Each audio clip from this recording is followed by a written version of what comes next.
Hello guys! Thank you so much for watching. And today is Sunday and samantalayin natin yung mga sale ngayon sa mall. Kaya naman nagpunta ako sa Festival Mall all by myself. Wala yung asawa ko bumiyahe and ako muna ang mag-shopping ngayon. So yan, dinaanan ko na naman yung gusto kong sapatos guys sa Celine.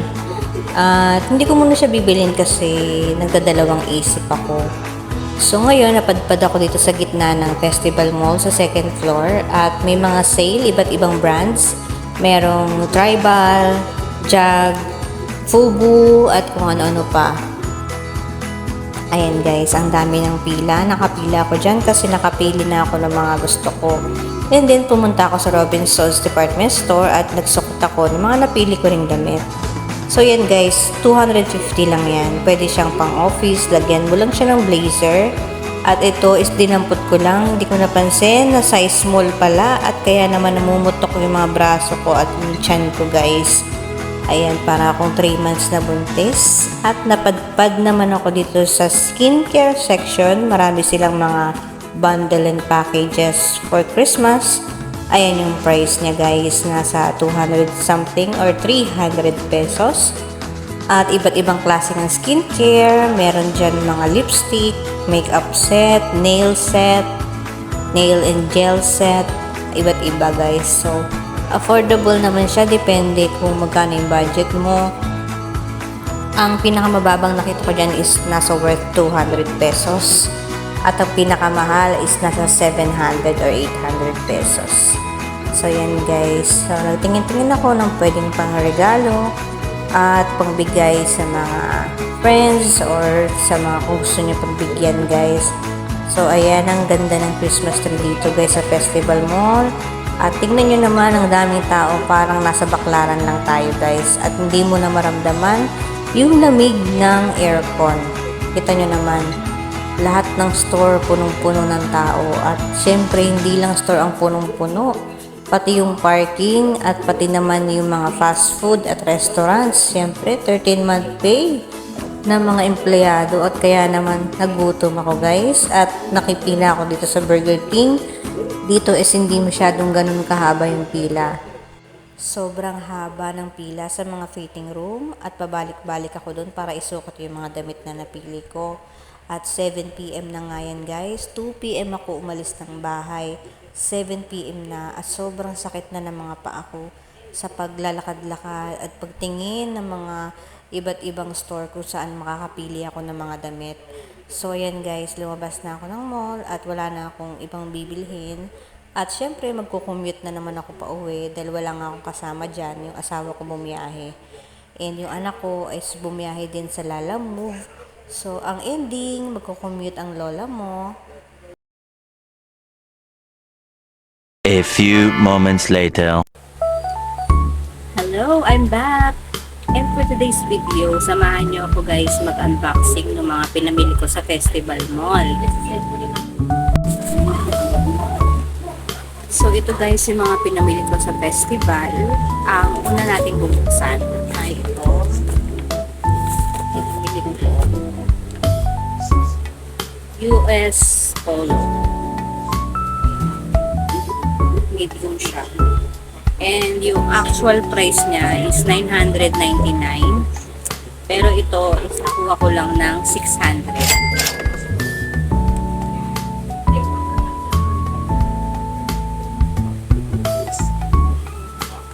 cotton siya guys. Ang color niya is parang pinkish na peach. Parang ganyan. So, medium size yung kinuha ko. Actually, pag mga blouses, large ako. Pero this is t-shirt, kaya medium siya. Ang next one naman is yung full Bossini, yung brand niya. So, this is Bossini. Then, ang price na pagkabili ko is 450 pesos. So, naka-sale siya guys. Ayun na yung price niya.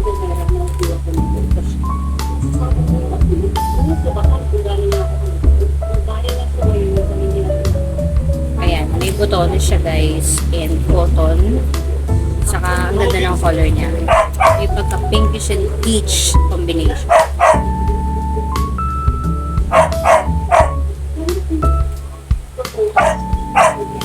So this one, ang size niya is large. Kasi medyo fit siya.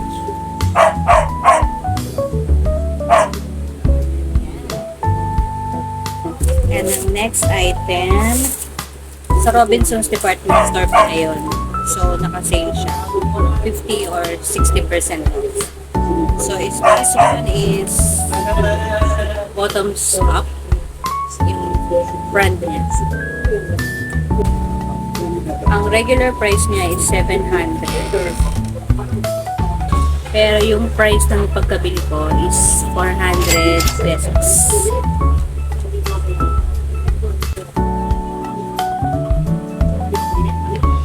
Meron siyang garterized siya. Ang size nga pala nito is large. Ang large is 31 to 32. Sabi sa akin ng sales lady. So, meron siyang tali para ma-adjust mo siya. Garterized. So, imagine ang regular price is 700. Nakuha ko lang siya ng 400 pesos.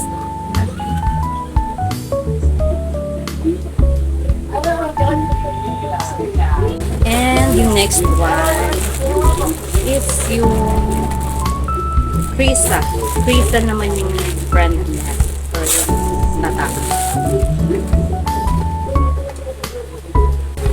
So, ang size nito, large pa rin kasi fitting siya. And ang price talaga niya is 700.75. Pero nakuha ko siya ng 250 pesos. 250. Ayan siya guys. Sleeveless. Pwede siya pang everyday, yung pang SM, pang gala, or pwede rin sa office. Lagyan mo lang ng blazer. Ayan. As usual, maganda yung tela niya. Ang maganda kasi pag nasa mall ka, mahahawakan mo at masusukat mo yung mga damit, di ba? Unlike sa online na alanganin ka or hindi mo sure kung fit ba para sa body type mo, yung makukuha mo. So, tansyahan lang din. So, ang tagal kong mamili, pero at least worth it naman. Ito guys, hindi ko siya nabili sa festival. In-order ko siya sa TikTok. Ang bili ko dito is 263 pesos. Ito siya.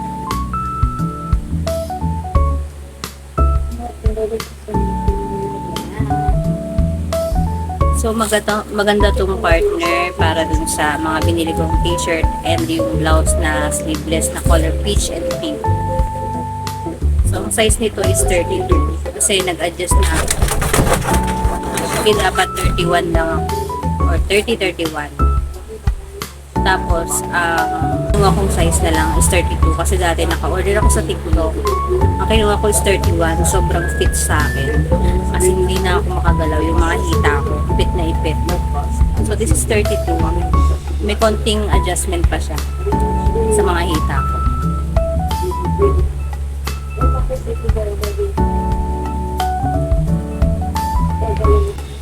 So, ito namang item na ipapakita ko sa inyo. As in, hindi siya damit, hindi siya clothing.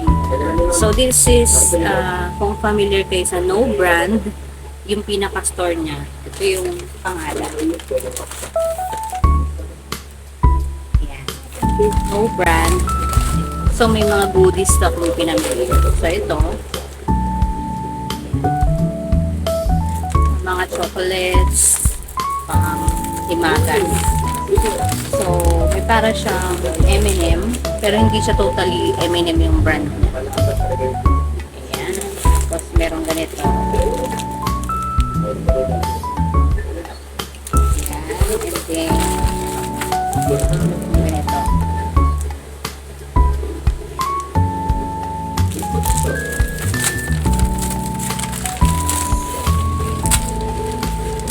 Tapos,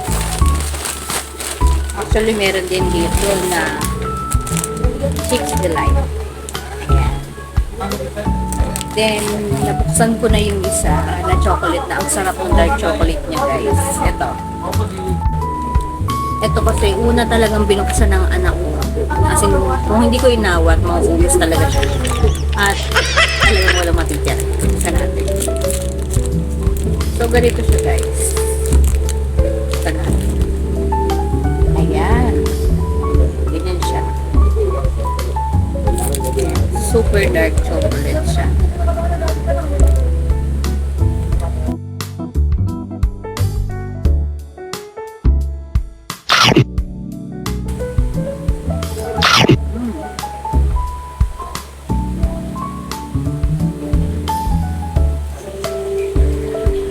Sarap. So, 75 pesos ang bili ko. Hindi ko sure kung ilang piraso kasi yung anak ko yung nagbukas nito. So, talagang hindi ko nabilang kung ilang piraso yung laman niya. Pero, to think na 75 pesos, tas ganito masarap. Hindi na masarap.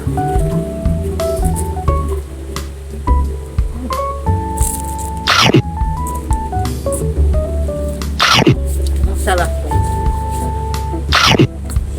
Kaya kung magagawin kayo ng kung meron sa inyong store sa mga mall na may brand na no brand, para siyang Korean store kasi may nakasulat na Korean. Try ko naman to. Combo siya, para siyang parang KitKat. Hindi pala siya parang KitKat. Hindi siya.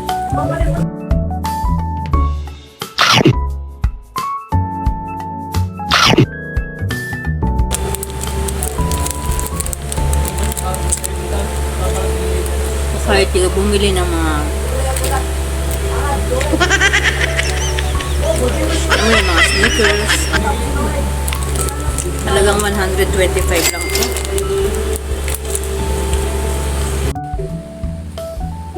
Guys, itong pinaka-last na item na ipapakita ko sa inyo is sobrang, ito yung ilang araw ko nang pinopost sa Facebook na gusto kong makuha or mabili. Sa Celine, alam niyo yung Celine na shoes and bags. So, sa totoo lang, marami naman akong sapatos at nakabili na rin ako before ng Celine. Ito yung dati kong nabili.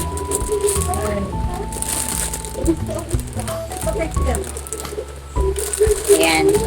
So, siguro 3 beses ko palang nasusuot yun or 4. Hindi ako sure.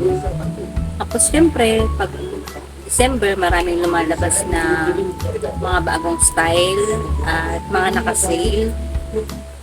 Ilang araw ko nang pinupost sa Facebook yun na sana may magregalo sa akin. So, itong item na to, hindi ko siya binili nung time na nagpunta ako ng festival. And nung pumunta ako kasi ng festival, Sunday yun. So, ako lang mag-isa. Hindi ko kasama yung asawa ko. Tapos nakita ko na naman siya, pinuntahan ko siya dun sa store. So, andun nga, hinawakan ko siya, and then, yun, video, lagay ko sa story. Tapos sabi ko, abot kamay na kita, pero wag muna. Then, ito palang asawa ko, napapansin niya pala na yung mga story ko, yung mga post ko, na alam niyang gustong gusto ko yun. So guys, hindi ko in-expect na kahapon, pumunta ulit kami ng festival.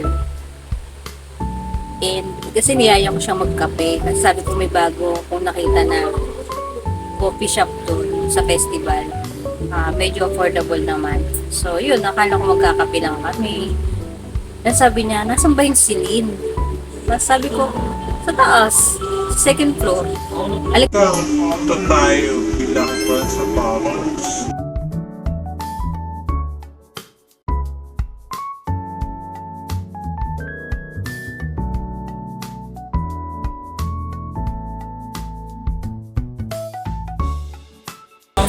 Talagang hindi ako makapaniwala kasi syempre alam ko na may gusto siyang bilhin na part ng motor, yung accessory sa motor.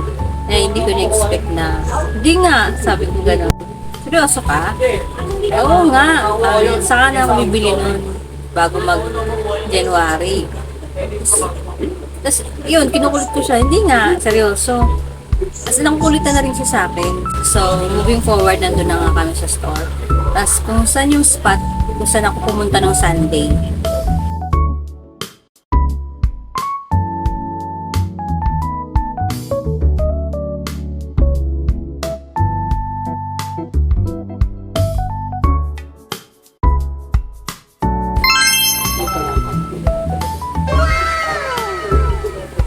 Alam mo yung sobrang saya ko talaga kasi nakuha ko na yung gusto ko at binigay pa niya sa akin. Sobrang na-appreciate ko talaga na alam mo yung pag nakukuha mo yung gusto mo, satisfy ka. Kaya lang, hindi naman to ganun kamahal guys. Hindi kagaya to ng Nike, ng Adidas. Actually, yung price nito, 1,799. So, 1,800 na siya.